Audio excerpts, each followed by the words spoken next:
We still do 7 NUFC Matters shows for free a week. But if you want to support the channel, there are a few ways of doing it. Hit the like button on each live broadcast or video. This helps the channel grow. Hit the subscribe button and select the all notifications option. Hit the thanks button to buy a super sticker. You can do this on the live chat too. You can also join our Patreon page or buy us a coffee at the link in all of our video descriptions below. We are also looking for sponsors. If you want our latest advertising rates and how you can get involved, then email John at nufcmatters1892@gmail.com.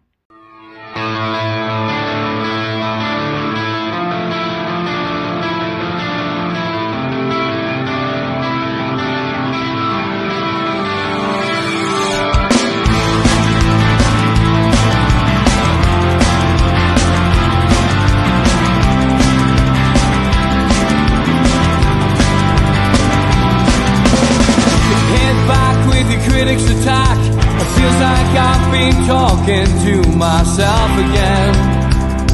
But it's the only way you're ever gonna learn. You look back and it's all in the past. I'm dwelling on the thoughts I cannot say to you. If I don't say the words, then maybe it's not true.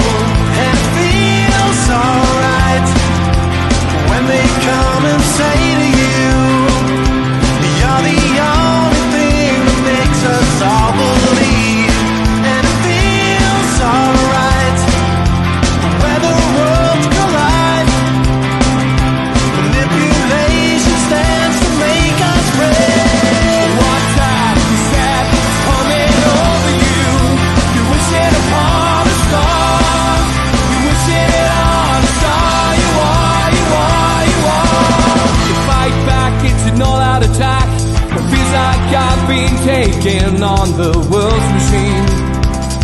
Because I want it more than anyone can dream. You look back and it's all in the past. You tell me how you live by all the things you do. Well, you can be yourself, but maybe I'm not you. And it feels alright when they come and say to you, you're the only thing that makes us all. Good evening, welcome to NUFC Matters. It is the Joe Allon Show, and my God, we are rocking the Adidas today, Joseph. Well, I'm following a trend, you know. You've always been like a fashionista, as they say. You're the Gok One of Geordie fashion. And can I just start by saying, Steve, many happy belated birthday for Sunday. Happy birthday. I know there's lots of NUFC Matters people. I didn't realise I had so many friends saying, don't forget to wish Steve a happy birthday. So happy birthday, son. You're a top man and you deserve a great applause for doing everything that you do. Thank you, brother. Good of you to say that. I've got to ask you, first of all, how did you go down in Hartlepool? Because obviously we know you as a beloved Newcastle United number 9, someone who won us a trophy, the FA Youth Cup. But in your career, 20-plus year career, scoring hundreds of goals across the country, you did end up in Hartlepool, and they love you down there, Joe. And you did a little do for them down there. You met up with a few Hartlepool fans. How did that go? Yeah, Steve. I mean, obviously, Hartlepool played a very, very special part in my life, you know. After having to leave Newcastle United, you know, a lot of people think that the career is over, you know, because after that was probably the worst time ever in my career, because I wanted to be at the club forever, you know, being a local lad. But, you know, sometimes you've got to take a step backwards to go forwards. And with Bob Moncur kidnapping us, and obviously Pop Robson being at the football club as his number 2 and coach, I mean, the last thing I wanted to go was second bottom of the 4th division, trust us. I mean, you know, 3 of my first games we got beat 6-1, 8-1 and 6-0, you know. We should have gotten Alex Higgins, I said to Bob Moncur. I mean, the youngsters, I think, Ronnie O'Sullivan these days, but put it this way, we're acquiring snookers. And the thing is, he said to us, you know, don't worry, in 20 months' time, you'll be top scorer in the division. I'll get you move to a top club, and there'd be a statue outside the ground, and I was thinking, Bob, where you smoking your thing with Bob Marley and the Wailers, it was one of them jobs. And 20 months later, I got to move to Chelsea Football Club. I was top goal scorer in the country at 35 goals, and I didn't get the statue, but they did bestow the greatest honour, that I ever could get, was naming a street after us. And they've been very, very good to us, the people at Hartlepool. And I went back there, and I had to do this thing, and I wanted to do it, and it'll come in the forefront why I did it. But at the same time, that the people of Hartlepool, the town themselves, they've so fervent in my heart, and I owe them a lot, and I just want to say thank you to them. So thanks for asking us about that, Steve. It went great, and I'm proud I did it. And we've got to give a big shout out to Sonia Rowe, who's the head of charity services today.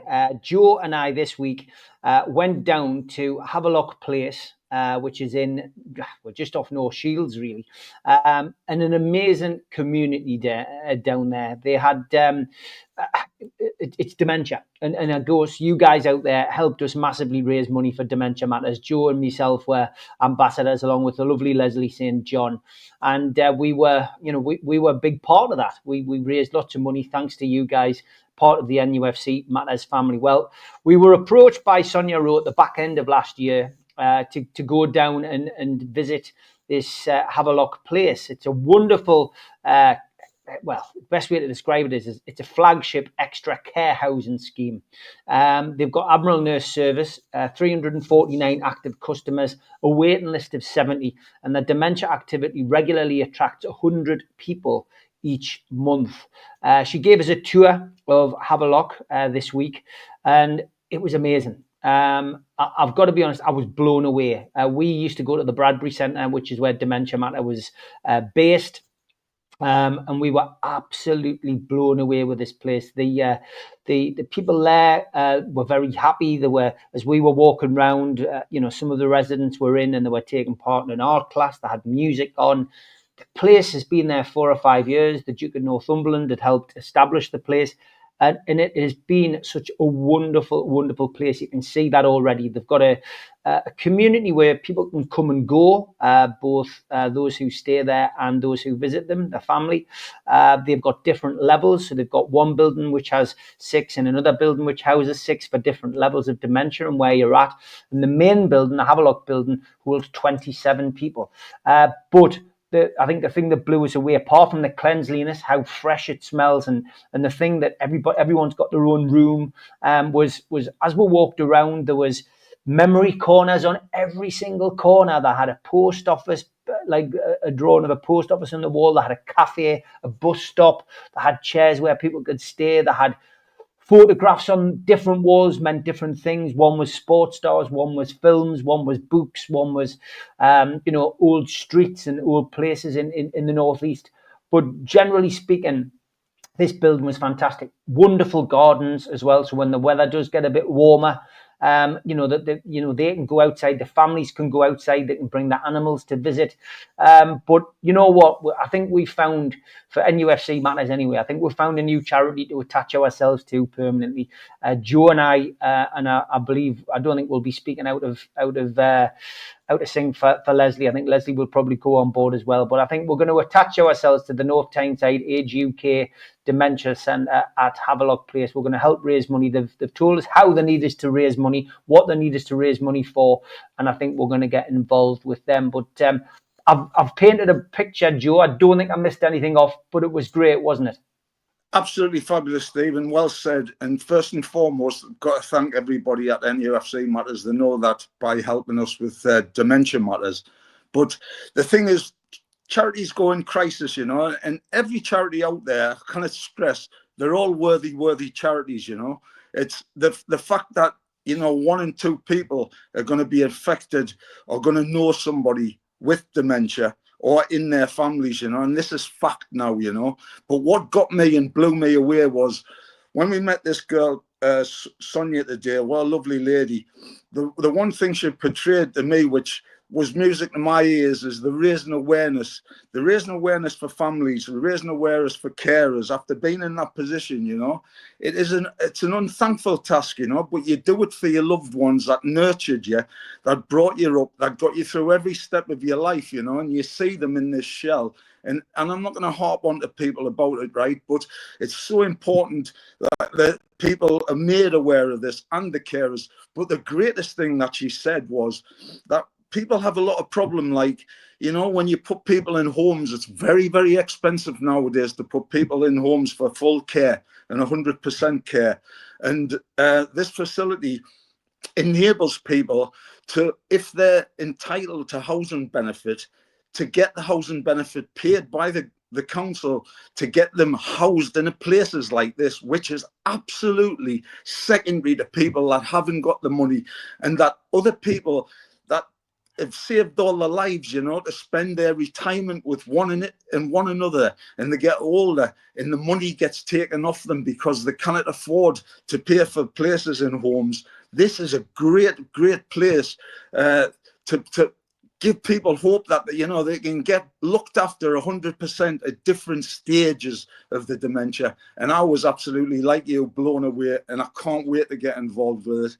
But again, I've got to say, there is worthwhile charities, and they're all worthwhile. But our dementia charity, for me and you, yourself, and Leslie, of course, she doesn't get enough praise, Leslie, for the work that she's done. Alvida's in pet, but an actress across the boards for over 40 years. But not only that, she is caring for her husband who has dementia as well, so she's hands-on, and I can see what she goes through every single day. So well played, Steve, and well put, and looking forward to this next chapter. Yep, certainly are. And the first event we'll do for them is this one, the 27th of June, Howie and Watson, which will be hosted by Joe. It is going to be at the Tyneside Irish Centre. This is our end of season do.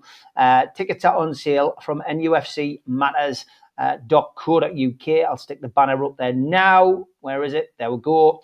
So if you want help, Dementia Matters, new birth for us, we're going to be helping the North Tyneside Age UK Dementia arm of their charity. Then please get yourself onto the website and book your ticket for the end of season do. As I say, Steve Howie and Steve Watson with Joe Allon on stage. That's going to be our end of season do. Let's hope this time round that we are tasting a bit of silverware success this season, and gives us something to really celebrate that night. But I will be plugging that, as you know, each show, so it won't need a reminder. Let's get on to football, and let's talk Newcastle United, and let's first of all look back at the game against Manchester City, because Jekyll and Hyde United turned up again, Joe. I've listened to the lads this week on the show and listened to what they've said. I've tried to be the voice of reason with this. Again, you leave yourself wide open to criticism when you do that. Look, a hat-trick from Marmoush, 19 minutes, 24 minutes, 33 minutes, and it's 3-0. The game's over. It's very unlikely you're going to be able to recover from that kind of start in a game. Second half, of course, we conceded a late goal to make it 4-0. Second half was better. Eddie made the changes. Livramento came on for Trippier, which I think was probably the issue. Trippier did get caught out for the first goal, never really recovered from that. And we just seemed out of sorts. Miley came on for Willock. Willock didn't have a great first half either. So those two changes changed the game for the better. Had he started, would it have been any different? Who knows? But we lost 4-0 against the current league champions, a team that's won everything over the last few years. They haven't been playing well. We know this; they've been off kilter this season, but it's still Man City at the Etihad, where our record is horrendous. We talked about it on the last show. It's a horrendous record, Joe. We lost 4-0. Is it the end of the world, Joe? Am I being right to try and say, well, actually, or are the people right who are going, hi, Steve, but look at what happened against Bournemouth. Look at the defeat against this team. Look at, who's right, Joe? Is there a right answer? No, there's not a right answer, Steve. I mean, I take everybody's points, and that was well put what you said. But as a contest, you know, everybody knows. I thought the lad himself, he was even sharp before he scored his first goal. And I was looking at the warning signals then, you know, because we didn't turn up. We weren't at the races. I suppose coming out of it, when you think about it, I'll always say if a team has 7 players playing well and just doing okay and not playing the other side of okay, which is badly, right, you've got half a chance of being in the game. If you've got 8 or 9 out of the 11 playing well, you've got a very, very good chance of winning the game. At least you're going to draw the game. But on Saturday, if you're going to have an off day, I can't say anybody that played well. I mean, I'm looking at Isaac and I'm feeling sorry for him up front because the warning signals were there when they're trying to play the ball to feet to him and he's gone like that. And as a forward and seeing them mannerisms and his body language, he's thinking, is this the best you can do to give me any sort of service sort of thing? And then the other side of the coin, where Mamouche was he was like, I thought he was outstanding. I mean, I didn't know about this lad. I'm going to tell you the truth. I know a lot about him now because I've looked at his stats of what he's played for and how many goals he's scored, how many goals he's made. And they're talking about he's Egyptian and he's the next Mo Salah, you know. And you can see why, because he was outstanding. And it would be easy just to blame Kieran Trippier. And he had him there. It's as simple as that. He had an absolute stinker. I mean, the first goal is the one that sets the precedent for the whole of the game, you know. And you can see how Dan Burn went in and all that, and he's closed it down. And Kieran's the fastest player that we've got. You know, and you're thinking that ball over the top, he's totally caught out in man's land, and that was it. Dubravka's got no chance. So this stage was set then for it to be a bit of a mountain to climb, even at 1-0 down. So what I'm saying is, if everybody's having a bad game, you can probably say Eddie wants to know, like, why we didn't win the battles. One-on-one started straight away as your individual battles. We didn't win any of them, you know. And then you can talk about as a team how we passed the ball and we didn't pass the ball. Is that pitch too big for it? Why do we go in there 16 times and lose 16 times? You know, it's like, it's frightening to think that. I mean, nobody did what they've been doing to them. Manchester City did to us what we've been doing to other teams. You know, they were getting in our faces, and they were. This lad with his movement, I think when we played Haaland, when we played them at home this season, especially, we were getting that point where we were making the distance. I was trying to make the fact that Haaland had the distance between his midfield and the front line. And if you can remember, Haaland's touch was abysmal. He was putting the ball out for throw-ins every 2 minutes, you know, and he couldn't control a bag of cement. And yet this lad was a pair. You had Haaland coming forward and this Mamouche going the other side. You had Mamouche going forward and Haaland on the other end. And it was something that we couldn't control. We couldn't combat and we couldn't get the grips with it. And that's where Eddie comes to play. And also, I have seen a lot of press. I don't know what you think about it because I'm sticking it on your toes because I've been getting wrong slaughtering goalkeepers. I got wrong having a go at Dave Besant.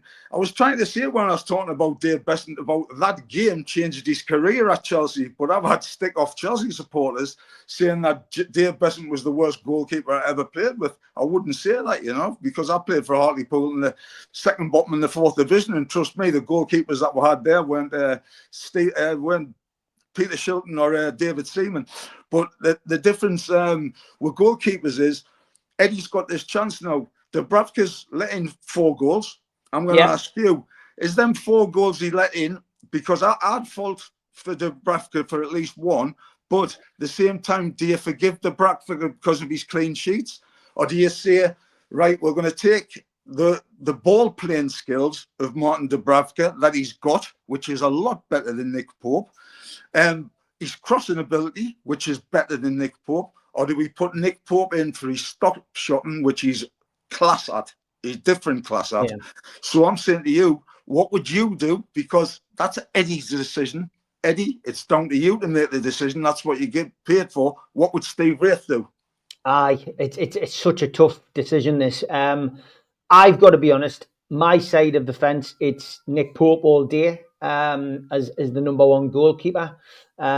His kicking and his distribution hasn't been great, but I still rated him higher than I did Dubravka. The only doubt I had over Nick Pope was his shoulder. Would his shoulder injury hamper him, because he's damaged his shoulder not once but twice now and had time out. I don't think there's much between them, Joe, now. I haven't watched it. I tell you what's more concerning for me is the fact that we're susceptible to this long ball over the top at the minute, and everybody's worked it out.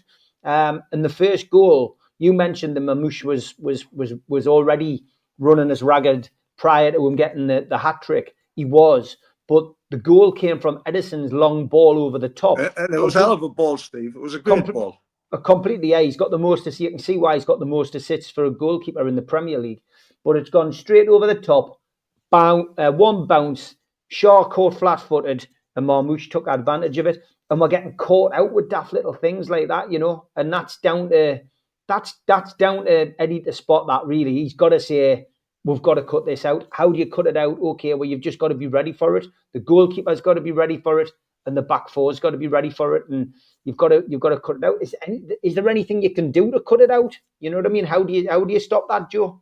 Well, first and foremost, it's talking, and it starts from the front. It's always got to start from the front, Steve. So to get that, I mean, he's got the ball on his left foot, right? And this goalkeeper's looking like he's a centre midfield player, because he's got a wand of a left foot.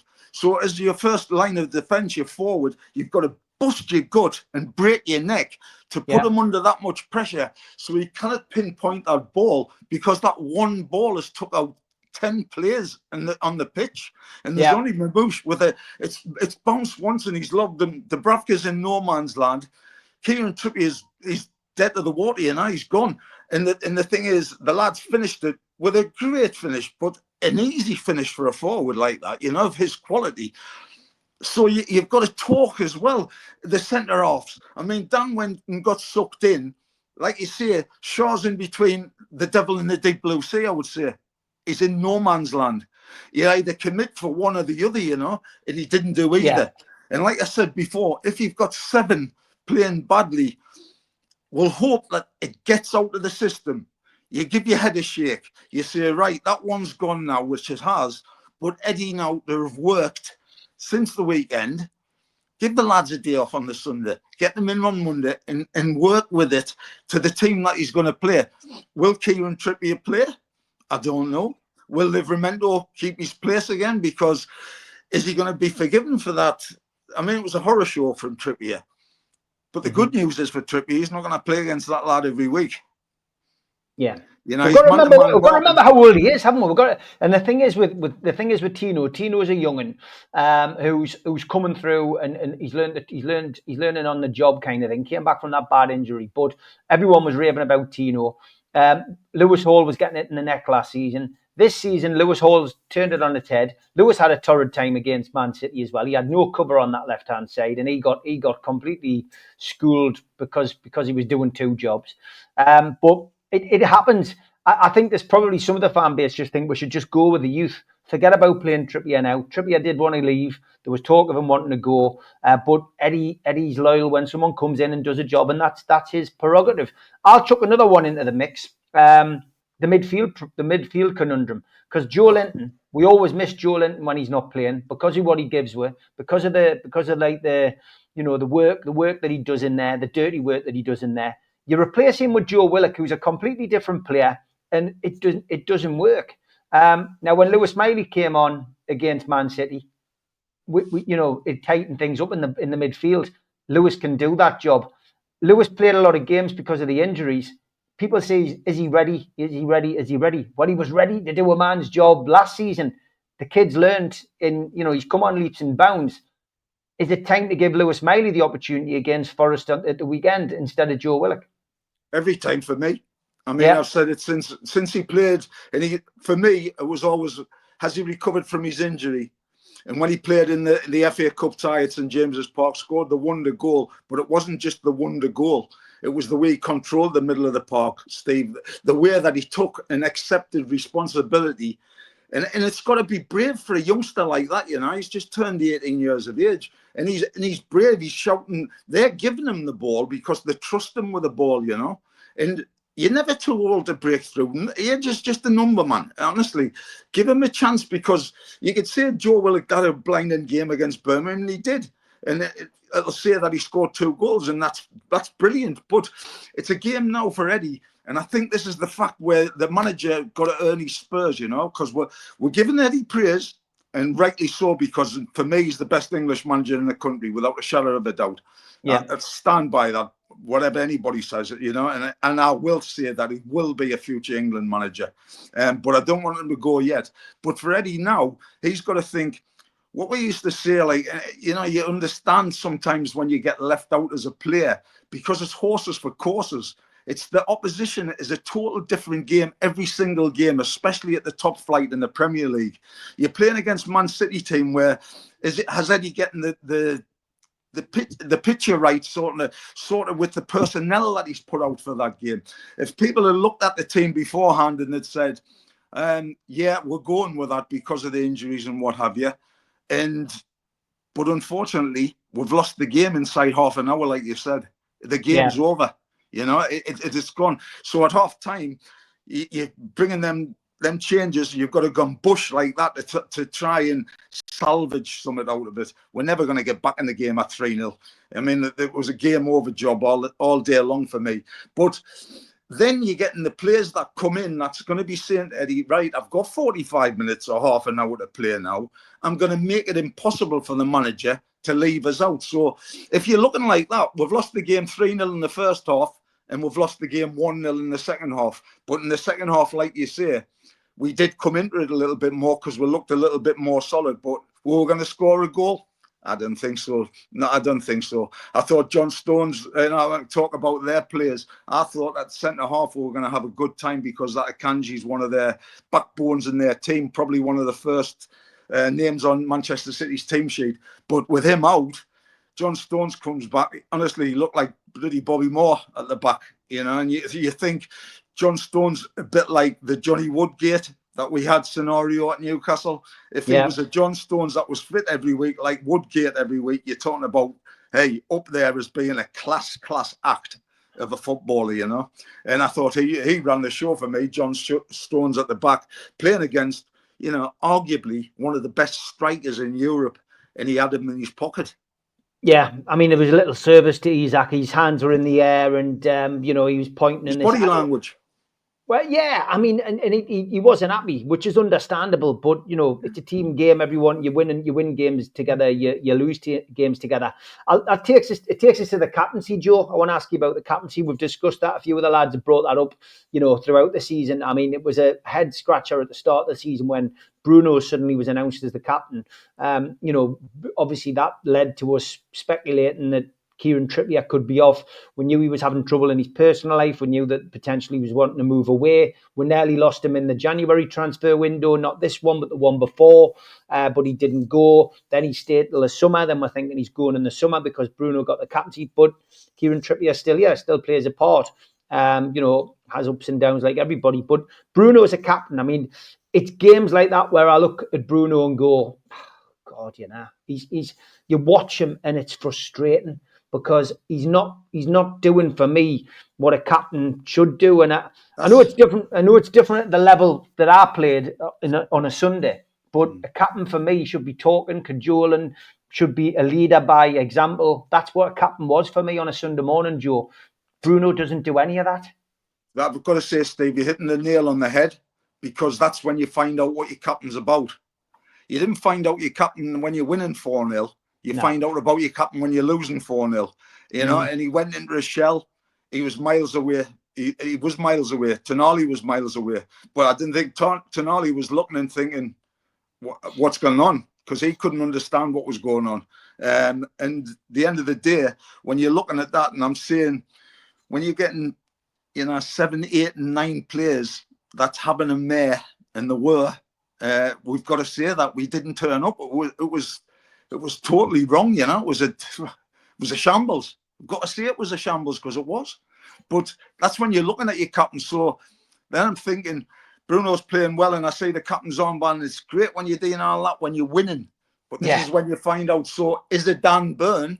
For me, I've got to say Dan as well. You know, my heart went out to him on Saturday because out of the 11, he was one of the ones for me that was given everything. He was trying like he always does. He was given a Dan Burn performance, and for me, it was players like that probably that we should be looking at leading the team and then probably thinking about having the captain's armband full time, you know? Yeah, I was going to ask you who you think should get the captain's armband. I guess when you look at the situation that we're finding ourselves in, Dan Burns obviously the wrong side of 30. Is he going to continue over the next couple of years? But the other thing I was going to say is they have a players committee these days. That seems to be the thing, Joe. Players committees seem to make the decisions and they have influence in the dressing room. I mean, was that something back in your day that you had, players committees, or is that more of a recent thing? Well, you didn't want to be on the players committee, put it that way. Oh, right, okay. Because the players committee used to be 3 players and pretty much none of them were what the lads wanted, you know. And invariably, players committees usually what the manager wants.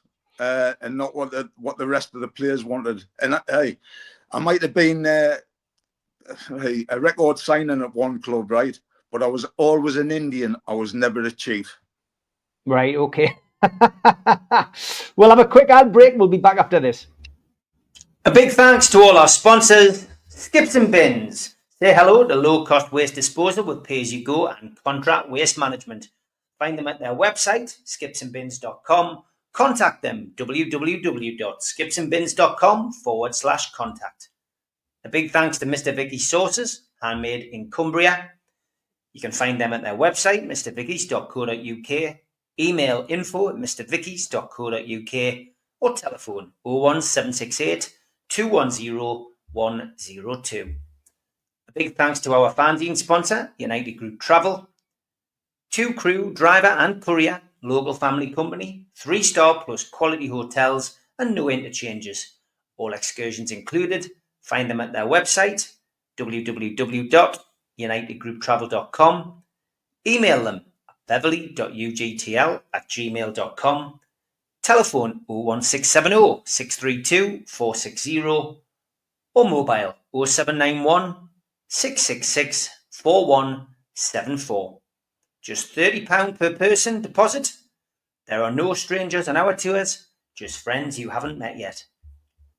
A big thanks to Media Arts for all the help with the technical side of things. You can find them at their website, media-arts.co.uk. If you want to listen to us as a podcast, you can go to Sports Social Podcast Network.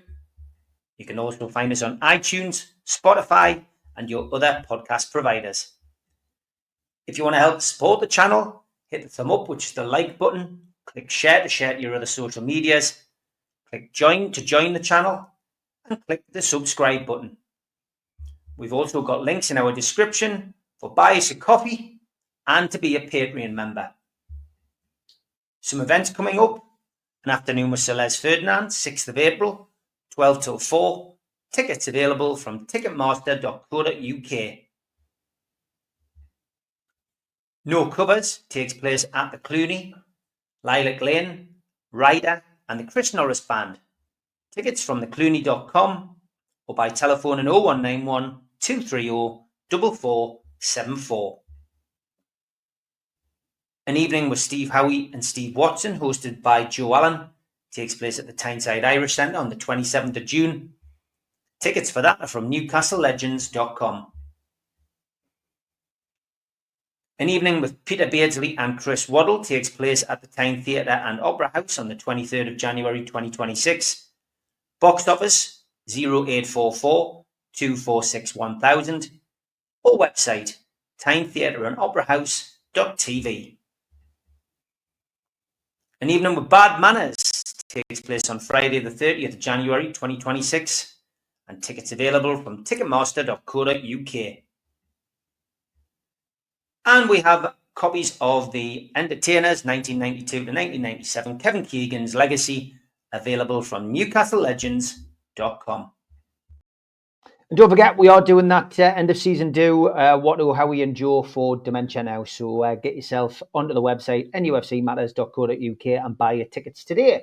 I do want to talk about grounds which you find it difficult to win at, Joe. And that's following on from the Man City defeat. I can probably think of a couple that spring to mind immediately. The Dell, Southampton. Newcastle used to go there religiously, no matter what state they were in, whether they were winning or losing, and always get beat down there. The ghost of Matt Le Tissier and stuff like that haunts you. Then I can think of Liverpool. We never go to Anfield and do well at all. Even if we're in the form of our lives, you can guarantee you'll go down there and get housed 2 or 3-0 and end up losing a game. Something Or even turned against 4-3.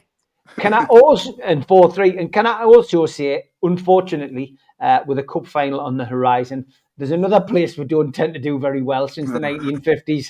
It's called Wembley. They've even knocked the old Wembley down and built a new Wembley, and we still kind of win there. And even when they moved it to Cardiff, we got whopped there as well. So for me, Joe, I just wanted to ask, as a former player, is it something that gets into the mindset of a footballer when, would the players have gone to Man City at the weekend and gone and listened to podcasts like this or read stuff in the newspapers and gone, oh God, we haven't scored there since 2018. Oh God, we haven't won there for 16 league games. We've never won there in the Premier League.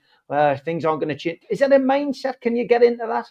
They'll certainly know the fact that they'll never won for 15 games, you know that. And the thing is, when you're a player, you go into the games thinking that, but there is always that at the back. I used to have a Millwall away, not just because of the intimidation, but the place was the fans were right on top of you, but it was a tiny pitch, and yet I used to love playing on bigger pitches, and you wouldn't think so because I've done most of my stuff in the 18-yard box, but never got a result at Millwall. So that you get your bogey teams. And it's one of them jobs, I mean, Nottingham Forest at one stage used to be a bogey team, and yet we've battered them 3 times in a year, and we've got them coming. But I don't know, Steve. I've always thought of Man City, especially Main Road, as being a massive pitch, and I don't think we play well on big. Does it look like a bigger pitch to you, or is it just because of the camera? I think it's because of the camera. I've been there, and it is big. I've never been to the new place, Yeah, it's it's not like the Dell where you used to the crowd were on top of you. Yeah. Man City's a bit different, but maybe it is a bigger pitch. I mean, people say about ours, you've got the slant on our pitch, and there's a hill on our pitch and all that. But psychologically, I guess that plays into the mindset. But I just wanted to know whether it was something that got into players' minds. That is interesting. Well, with the grounds changing every 2 minutes, you can suppose there's players that never played at Main Road, but they've always played at the Etihad. But most of the games that we've probably lost with these players has been at the Etihad. So, I mean, I just find it one of them where even Old Trafford, we used to go into Old Trafford before this season, and yet we're buried the hoodoo, if you like. So records, if you like, are there to be broken, and it's about the mindset of the players. It's not about the pitch, and it's not about the team that you're playing. It's about the mindset of the players. And if you're all in the same pot, if you like, in the right way, you got half a chance of winning. Like I said before, if you've got 7 and 8 players having an off day, you're not going to win the game. And that was the case at the weekend. It's Saturday at 3 o'clock. We were not at the races. And when you see that happening, you're looking round, and you're looking for that little bit of inspiration, if you like. And you're looking, if I'm a manager or if I'm playing in a team, and I've been in good irons before, and you're looking around and you think, try and do something to affect the game. 9 times out of 10, I used to get into trouble by trying to affect the game by kicking somebody or getting, in bother and getting sent off or what have you. And I did that too many times. But at the same time, I was trying to affect the game to show that it was hurting us, to show that it meant something to us. And I wasn't a perfect player. Didn't get us wrong. But you know what? I wanted to win more than anything else. And if it was a case of showing somebody that you wanted to win more, just show a little bit of passion, And I didn't see that at the Saturday. I didn't see that at the weekend. But the one thing I did see from Dan Burn was that. And I was looking, and it's very frustrating for Isaac to put his arms out and that, and you gesture. We've all done it, At the same time, it's a frustration. But I would say, going around and just try and kick somebody, or try just affect something in the game, just to stop it, because it was just a landslide. And once that, went like that, and you get that domino effect, and the domino effect went bush, bush, bush. And after 34, 35 minutes, like you said, his hat-trick, it was game over, So I would have seen a lot more spirit in the second half, but I think we can put this one to bed, mate. Yeah, no, we certainly can. I just want to pay our respects to this guy on the left-hand side of the photograph as I'm looking at it. I picked this up off nufcmatterspodcast.com. And Allon Gardner has passed away, 78 years of age. And those of you who go home and away on a regular basis, I'm sure will recognise Allon Gardner. He was 78. Pictured here in happier times with his nephew and his great nephew, 3 generations of the family who were all related to former Magpie Alex Gardner. That name probably doesn't ring a bell with a lot of you sitting watching the podcast tonight, but Alex Gardner won 3 Division 1 titles for Newcastle United between 1899 and 1909. He made 314 competitive appearances for Newcastle, including 2 against Manchester United at their Bank Street ground, which was a 3-1 win in December 1906 and a 1-1 draw during February 1908. The National Cycling Centre now occupies that location, and it's a short walk from the Etihad Stadium, and the only trace of the ground is a commemorative plaque. So the next time you're down there, you will probably be able to see that. Slightly further down from the Etihad lies the site of the Hyde Road ground that was home to Manchester City until 1923. There's nothing to mark the location of that venue or where that venue was, but Alex made 7 appearances for Newcastle between 1901 and 1907 at that ground, winning twice. Well done, nufc.com, for highlighting that. And Allon Gardner, I saw him, I spoke to him many times, didn't know his name, and I didn't know his story. And that's so much the case when you go on the road, especially with Newcastle. Any fan will tell you, when you're standing in your way and singing your hearts out for the lads, you'll see people who gesture to you, wave to you, give you a wink. Maybe he's even come and talk to you at half time or full time, but you never know people's names. And it's one of them things. I knew Allon from matches, days gone by, but I hope his family are okay. What a nice bloke he was. But amazing history, that, Joe. Brilliant. I mean, that is just a unique thing. I mean, you'd never know that in a million years. No. And, condolences to his family. It's tragedy, but great to see the 3 generations. I mean, it's phenomenal to think of that, Brilliant. It is great stuff. That's what football and supporting Newcastle United is all about. The FA Cup then, Joe, for winning against Birmingham, we got a home draw. We got Brighton. Just a little bit of info on that. The FA Cup 5th round home tie will take place against Brighton Sunday, March the 2nd. It'll be live on ITV1. It is a 1:45 kickoff. The ballot for members and season ticket holders not in the cup scheme opened and closes on Wednesday at 2:00. Ballot winners will be emailed by 11:00 on Thursday, with seat selection from Thursday at 1:00 for 24 hours. The member sale takes place from Monday the 24th of February at 10 a.m. Season ticket forward and resale from Monday the 24th of February at 4 p.m. Albion avoided reference to their allocation size when announcing the ticket sale. Given that they had 2,000 fans here in October and travel options aren't great for this tie, it would appear likely that they'll not sell out the maximum number of places that they are entitled to. There is some uncertainty about what the upper figure is, but Bromley FA Cup plus Chelsea and Arsenal Carabao Cup were allocated just under 5,000, the former selling a smaller amount and the latter 2, of course, selling out. It's a big game, that, Joe. Obviously, from our perspective, falls in between all these league games. Forest, of course, Liverpool, Brighton, and Liverpool, and then obviously we've got Villa. We've got the Carabao Cup final.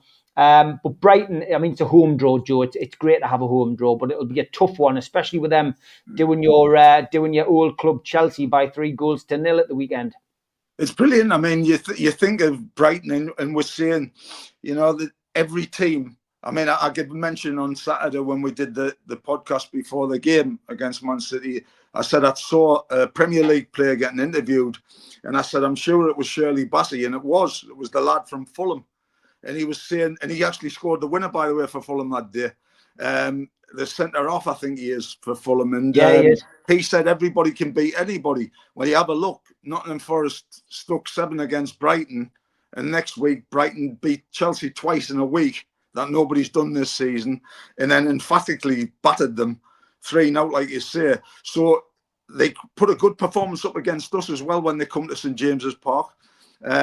So we've got to respect them, but at this stage of the competition, Steve, when it's the 5th round of the FA Cup, you're going to get to the nitty gritty where you're getting great sides coming through, and all the seeded teams that are in our division and what have you.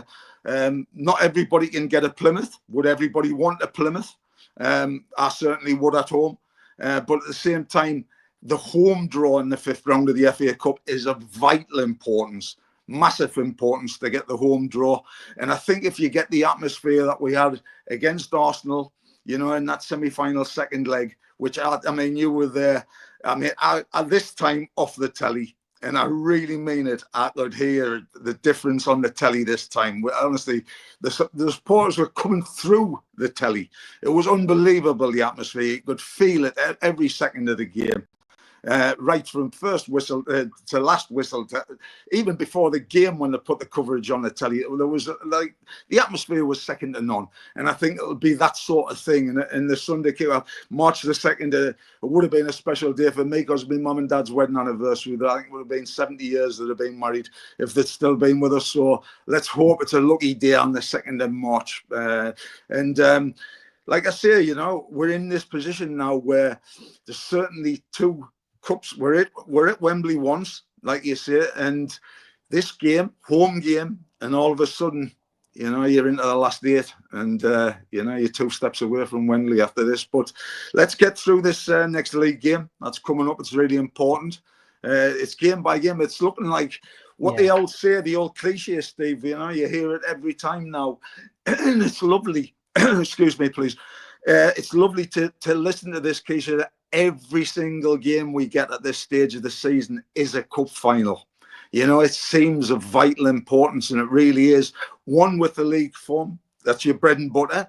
Can we finish as high as possible to get that 4th or 5th position even to get we're into Champions League? Can we get the second Wembley Cup final, but the next leg of it, which is you can only do beat what's in front of you, which is the Brighton leg, but that'll come in time. And obviously we've got the luxury of getting to the cup final that we've got with Liverpool at Wembley in the Carabao Cup. But next game's the most important one. It's Notts Forest at home, St James's Park on Sunday. It is. Hopefully, if we do get through the FA Cup, which will be a tough game against Brighton, we don't get Man City away in the next round. No! Notts Forest at home then. Following the Premier League and Carabao Cup successes, Newcastle will be back in Premier League action at St James's Park. 2:00 kickoff.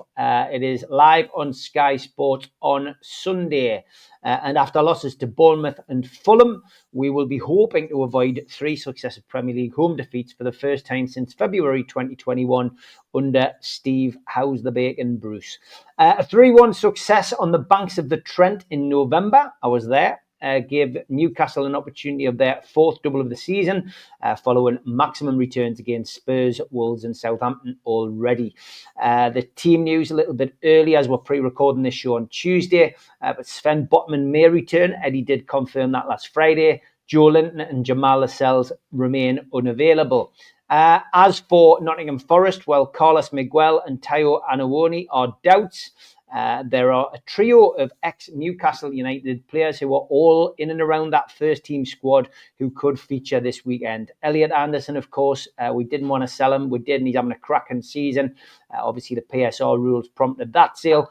Matt Sells, former Newcastle United goalkeeper, makes a return to Tyneside.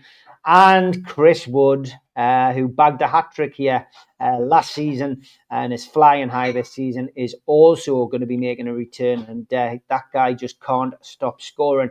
Forest have lost their last 2 away games in the Premier League. They lost 5-0 at Bournemouth. See, it's not just us who lost against Bournemouth. And they lost 2-1 at Fulham. Of course, Newcastle lost 2-1 at Fulham as well.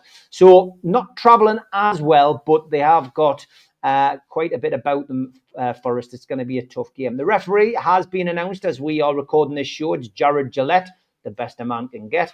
Second appearance of the season for the Australian-born official who took charge of the 1-1 home draw with Manchester City.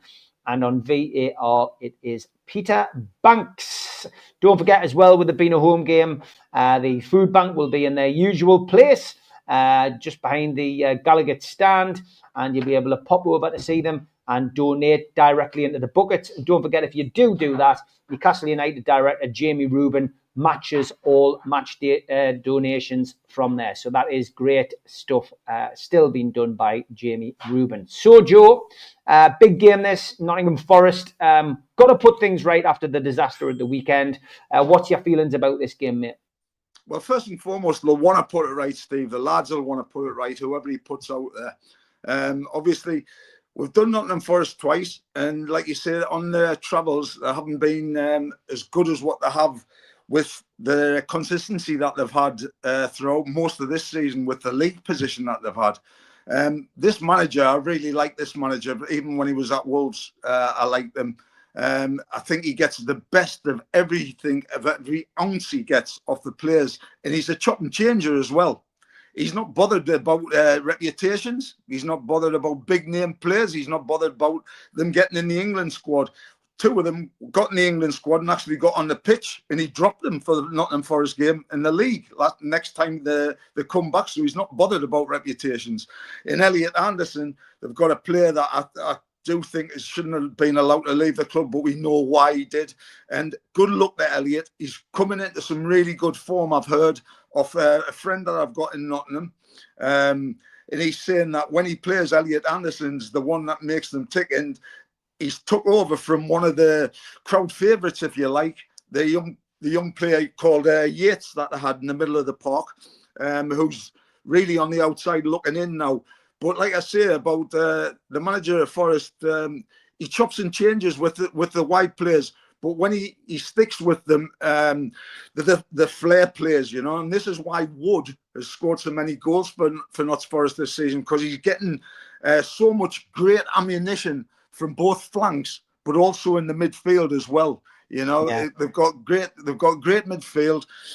Morgan Gibbs-White, you know, middle of the park, who really makes Nottingham Forest tick, and he's the perfect foil with Anderson, because Anderson does that work that you're on about, that Joe Linton does, that Tonali does, but also you've got the 2 wide players, you know, who they're great at putting crosses in, and this is where our fullbacks, if you like, with the young guns, we'll call them the young guns, because I think they will start with Tino, and they'll start with Lewis. And yeah, they can afford Lewis having a bad game, because he's been outstanding, believe it or not, this season. As you well said, early doors, he's coming into his own, and I think he's a future England left back. But, you know, you've got to go with Livramento as well, because out wide, you know, that they're very, very formidable out wide, Nottingham Forest. And I think they'll play with the 2 wingers. Just looking at them when I saw them live on the TV against Exeter City in the FA Cup, the chop and change that time. But the players that come in made a stake for a claim, and it was a tough tie that they played against Exeter. So again, for all that we've played, and we've got the Indian sign on them this season. Well, is it right we played three games in a year, in one calendar year, and we've beaten them? So, you know, we're playing them again at home. It's a game where we've got to put a lot of things right. You mentioned Matt Sells, Steve. Matt Sells has been outstanding in goal for Nottingham Forest this season. He has. His stats have been right up there. And you look and you think, God, he's another one that we let go. Should he have stayed at the club? But Sells is on there on merit. He's the number 1 choice. But when we've got a Nottingham Forest team coming to St James's, you mentioned the frailties that they've got away from home. I think we'll have enough, because I think Eddie will have them up by saying And the only thing that I have to say is, listen, we're just getting tonked 4-0 off Man City. You've got the chance, whoever he puts out there, one, you're staking a claim now for every game that you're playing to keep hold of your shirt, for Wembley. So go out there and prove to me that you're getting the chance to get the shirt. Keep it, because if you get it, you're gonna have to, you're gonna have to get anybody that comes in have got to pull trees up to get that shirt off you. So tell me how badly that you want this shirt. So he shouldn't have anything more to say to the players that he picks to go out there, the 11 that's first picked, to go out there and say, right, you're staking a claim now to keep a hold of your shirt. That's great stuff, powerful stuff. Let's hope the players get that. I'd like to think that the look at those fans, the 3,000 odd who travel down to Man City and think we owe them one. We don't want to get caught short. We've got to do the business. Eddie Howe's got big decisions to make. We've already talked about them. Will he put Lewis Miley in instead of Willock? Will he put Tino Livramento in instead of Kieran Trippier? Will he go for Pope instead of Dubravka? Will Botman come in instead of Byrne or Shaw? So many questions. We won't get the answers from the press conference on Friday. Eddie always plays his cards close to his chest. It'll be interesting to see what he does. What's your prediction, Joe? I always keep mine for the Gibbo show on Thursday, but because this show is going to go out on Thursday, I'm going to go with my prediction on here. So I'm going to say Chris Wood to score, Newcastle to win 2-1. Right, well, I'll always say Newcastle to win, but I'm not saying Chris Wood to score. I'm saying we'll win 2-0, and I think Bruno will keep the captaincy. I don't think Eddie will strip him of the captaincy because he'll give him a chance. He can stick that one to the, we'll put that in the box that we don't say anymore. Bruno, he's got to come back in Tonali as well. Like, if they're getting the praise for playing well, which they have been, and undoubted, Isaac has had the praise for scoring goals, and yet we can also take a little bit of criticism in defeat. Remember that these players that aren't made of cast iron, they're allowed to get criticism. The supporters that support the club are allowed to give the team stick. 4-0, Steve, was not good enough. No. So straight away, we're coming out and showing, one, a better attitude straight away. 2, the crowd will get behind because we know they will. But 3, there has to be an upshot of every single player that goes out there in black and white, and whatever goalkeeper he plays, right? With confidence out there, with the attitude from the off, not after 5 minutes, not after 10 minutes, not when it's 0-0, get out there from the start, and get in front and give 100% for the shirt. Like, we, as fans, as supporters, as we are, that's all we expect of them. If they give us 100%, they can't do any more. So go out there and give us 3 points because we deserve it, lads. You owe us one. You owe them supporters one. Great stuff. Catch you next week, Joe. Take care, pal. Every time. God bless.